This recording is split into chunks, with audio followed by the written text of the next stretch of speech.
small band fighting against the fleet of the Executor and whooping her. Suspension of disbelief. He's that good. I'll believe it. Thank you. At the end of Wings of Liberty, Kerrigan undergoes yet another transformation. I was wondering, as she goes back to mostly human, is she going to get her hair back, or is she going to keep those wicked dreads?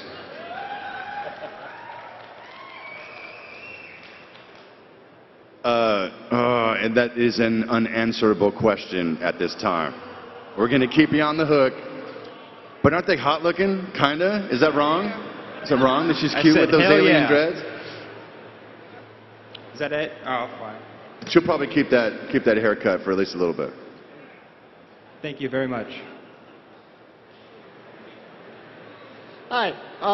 So in Wings of Liberty, you introduced the new character, Dr. Narad. And a lot of people online have noticed that his name is Duran spelled backwards. I just wanted to know, is that intentional?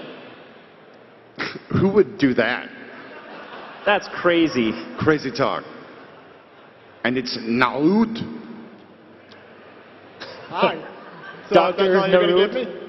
What's that? Is that all you're going to give me? Just... Oh yeah, that's it. Thank you. Thanks.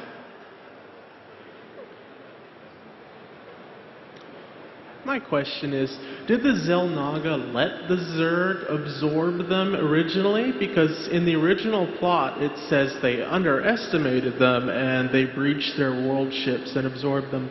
But in light of the StarCraft II events, where we get a little bit of info into the Xel'Naga lifestyle, that might be not the case. 10-foot pool. That one, man. This is dangerous, dangerous territory. I feel terrible. I feel like a broken record, but I have to say, all will be revealed. Right. There is a coherent story there. There really is, I swear. But you're seeing the beginnings of it. And keep playing. That answers my question perfectly. All right. We have time for a few more questions. Hello. I'd first like to say thank you for making a fabulous game. My question is to do with the StarCraft novels. How much leeway do you give the authors to expand the StarCraft universe? Particularly on, I would say 90-something% of our novels, we outline almost every story we do these days as a team. And then we kind of, well, sometimes if we have the hook beforehand, like, hey, let's do a story about Mirahan, you know. We'll discuss it, we'll outline it as a group. We have a series of fiction developers on our creative development team that we work with to kind of, develop ancillary fiction. Usually we'll have a writer in mind. If we have a writer in mind for a project up front, we'll kind of fly them out to the office and have them sit with us for a day and kind of walk them through the concept so that they can kind of own, the construction of the thing as well. But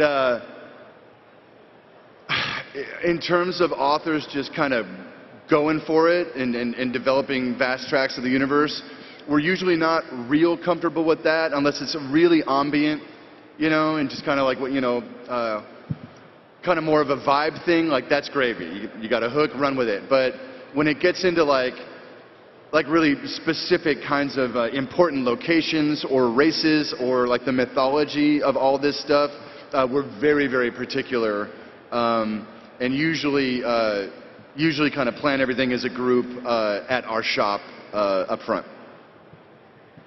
Have you ever had any of the authors come up with a slamming idea, then you said, yeah, run with it? All the time. All the time. Thank you. Thank you.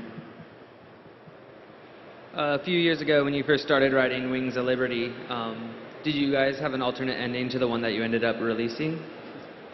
Many. Well, I guess I can tell you, it's not a spoiler. It's not all that different. Let me think about that for a minute. I was thinking about something else. Did you guys know that the final flick in StarCraft 2, just a fun little piece of trivia, it was going to end with Tychus getting shot, like in a kind of Godfather way, and just be really, really hard, you know? So we kind of sat around and figured it'd be nice to do the old, you know, cowboy carries princess off into the sunset kind of thing, but that's not what you're asking about. In terms of, like, would the Rayner Kerrigan thing have gone a very different way? I really don't think so. I think it was the idea that, you know, to some degree he saves this girl was always kind of one of the really critical themes that defined this story. Okay, and then I just want to throw out another comment. A person asked earlier why Rayner switched from wanting to kill to save Kerrigan. Was that also in the Zeratul missions, it's discovered that she has to live to save everyone. But yeah.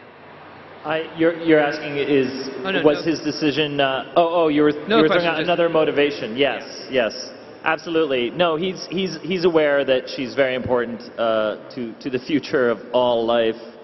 But I mean, I think, you know, as strange as it is to say, I think Jim is driven more by a very deep personal connection with Sarah. By love. But yes, the idea of all the life in the universe continuing to exist is also quite good. Thank you for attending the StarCraft 2 Story Q&A panel. Coming up at 6 p.m. on the main stage, we're going to have our costume, song, and dance contest. Thanks, guys.